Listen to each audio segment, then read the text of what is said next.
प्रधानमंत्री किसान सन्मान योजना या निधीच्या योजनेपासून वंचित राहिलेल्या राज्यातील आणि माझ्या पंढरपूर मंगळवेढा मतदारसंघातील हजारो पात्र शेतकऱ्यांना न्याय देणारा हा प्रश्न आहे अध्यक्ष महोदय।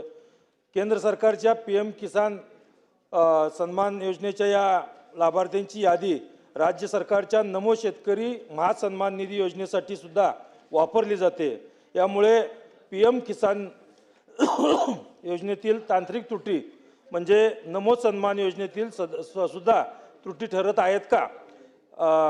एका तांत्रिक चुकीमुळे शेतकरी केंद्र आणि राज्य अशा दोन्ही सरकारच्या मतीपासून एकाच वेळी वंचित राहत आहेत।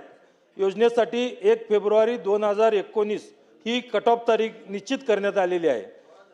या तारखेला 5 वर्षाहून अधिक काळ उलटून गेलेला आहे, तरी या अटीमध्ये बदल न केल्यामुळे 2019 नंतर 7/12 नाव चढलेले नवे शेतकरी आजही या लाभापासून वंचित आहेत। अनेक कुटुंबाच्या वडिलांच्या हयातीत कायदेशीर वाटणीद्वारे जमीन मुलांच्या नावे होते। अशा प्रकरणात केवळ 1 फेब्रुवारी 2019 नंतर जमीन नावावर झाली म्हणून खऱ्या शेतकऱ्याला अपात्र ठरवले जात आहे। खरेदी खत किंवा बक्षीस पत्राद्वारे जमीन मिळालेल्या शेतकऱ्यांना लाभ न मिळणे हा त्यांच्यावर होणारा अन्याय आहे। एकीकडे शासन कारवाई सुरू असल्याचे सांगते, तर दुसरीकडे नुसते एकट्या मंगळवेढा तालुक्यामध्ये अध्यक्ष महोदय डिसेंबर 2024 मध्ये पाठवलेले 1989 प्रस्तावापैकी ऑक्टोबर 2025 मध्ये काही मंजूर केलेले आहेत। त्यापैकी 402 प्रस्ताव अद्याप प्रलंबित आहेत। ते डिसेंबर 2025 पासून पोर्टल बंद असल्याचे सांगण्यात येत आहे। 2-2.5 वर्षापासून अर्ज करूनही शेतकऱ्याला जर मदत मिळत नसेल तर त्यांनी कोणाकडे पाहायचं अध्यक्ष महोदय? सध्या स्वतः नोंदणी केलेल्या अर्जाच्या छाननीचे आणि मंजुरीचे अधिकार राज्य स्तरावर आहेत। त्यामुळे स्थानिक पातळीवर कामाचा निपटारा होत नाही। वारस हक्काने जमीन मिळालेल्या वारसांना सद्यस्थितीत ऑनलाईन अर्ज करण्यातही अनेक अडचणी येत आहेत। कोणत्या शेतकऱ्याचे पैसे जमा झाले आणि कोणाचे अडकले याची यादी तालुका स्तरावर उपलब्ध नसते। यामुळे शेतकऱ्यांना सरकारी कार्यालयाचे उंबरठे झिजवत आहेत। तर अध्यक्ष महोदय, मी या निमित्तानं शेतकऱ्यांच्या या विषयावरून मोठा असंतोष आहे। या पार्श्वभूमीला सरकारला मला काही प्रश्न विचारायचे आहेत, ते प्रश्न या निमित्तानं विचारतोय अध्यक्ष महोदय। माझे 5 उपप्रश्न आहेत। सदस्यांनी खूप चांगल्या सूचना शेतकऱ्यांविषयी त्यांनी मांडल्या। खरं तर आपल्या अध्यक्ष महोदय आपल्याला माहिती आहे की राज्यामध्ये PM किसान सन्मान योजना ही केंद्राची आणि राज्याची नमो शेतकरी महानिधी योजना ह्या 2 योजना ह्या शेतकऱ्यांसाठी आहेत। आणि त्याप्रमाणे आज आपण जर विचार केला तर केंद्राकडून साधारणतः माझ्या शेतकऱ्यांसाठी आत्तापर्यंत 21 हे शेतकऱ्यांना हप्ते दिले गेलेत। त्याची एकूण सगळी जर रक्कम जर विचार केला तर साधारणतः 39,309 कोटी एवढी रक्कम ही केंद्र सरकारने माझ्या महाराष्ट्रातील शेतकऱ्यांसाठी त्यांनी ती दिलेली आहे। आणि महाराष्ट्राचा जर आपल्या राज्याचा जर विचार साधारणतः एक हप्ता साधारणतः 1814 कोटी रुपये।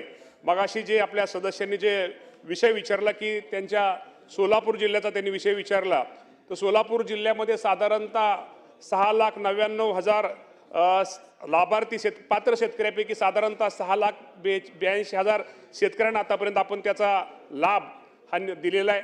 त्यामुळं त्यांचा जो प्रश्न आहे की ही जी योजना आहे केंद्र सरकारची, ह्या केंद्र सरकारच्या योजना ही साधारणतः त्याचा कट ऑफ डेट ही पूर्वीच्या वेळेस केंद्राने योजना जी आपण केंद्राने ते राज्याने त्याप्रमाणे राबवली साधारणतः 1 फेब्रुवारी 2019 की त्याच्या अगोदर असणाऱ्या शेतकऱ्यांसाठी 1 फेब्रुवारी 2019 नंतर जर कुणी नवीन शेती घेतली तर तो लाभार्थी तो शेतकरी यामध्ये पात्र ठरत नाही। आणि सदस्यांची भावना आहे बरोबर आहे की त्या 2019 नंतर फक्त वारसाला एखादा मृत्यू झाला तर वारसाला त्या योजनेचा लाभ घेता येतो, परंतु ज्यांनी नवीन शेती घेतली किंवा नवीन ह्या गोष्टी घेतात तो त्याला लाभ होत नाही। त्या बाबतीमध्ये आम्ही निश्चित प्रकारे केंद्र सरकारकडे प्रस्ताव दाखल केलेला आहे। आम्ही वारंवार त्यांनी विनंती पत्र दिलेली आहेत। मी स्वतः कृषी मंत्री झाल्यानंतर माझ्या अगोदर मला वाटतं कोकाटे साहेब असतील किंवा हे असतील, आम्ही दोघांनी मी सुद्धा पत्र साधारणतः जानेवारी महिन्यामध्ये पत्र हे केंद्र सरकार दिले, कारण आता हे निकषामध्ये आता बदल करणं गरजेचं आहे। कारण काय 1 फेब्रुवारी 2019 नंतर त्यानंतर अनेक शेतकऱ्यांनी नवीन जमीन घेतलेली आहे. जे गरीब शेतकरी आहेत, त्यांना हा योजनेचा लाभ मिळाला पाहिजे. या बाबतीमध्ये केंद्राकडे आमचा सगळ्यांचा पाठपुरावा चालू आहे.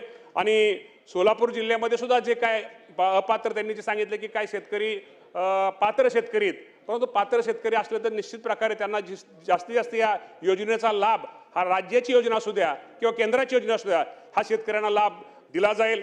जर आपण राज्याचा जर विचार केला तर साधारणतः राज्याने सुद्धा 7 आतापर्यंत शेतकऱ्यांना हप्ते दिलेले आहेत. साधारणतः 13,000 कोटी रुपये हे राज्य सरकारच्या माध्यमातून दिले आहेत. केंद्र सरकारच्या माध्यमातून 39,000 कोटी रुपये हे माझ्या शेतकरी बांधवांना दिले आहेत. त्यामुळे हे सरकार हे निश्चित प्रकारे शेतकऱ्यांवरती हे करणार आहे. त्यामुळे निश्चित प्रकारे सदस्यांच्या ज्या भावना आहेत, त्यांचे जे काही प्रश्न आहेत, त्यांचे जे त्या बाबतीमध्ये निश्चित प्रकारे नोंद घेऊन त्यांच्यासमोर त्यांची एकत्र बैठक घेऊन या बाबतीमध्ये निश्चित प्रकारे निर्णय घेतला जाईल.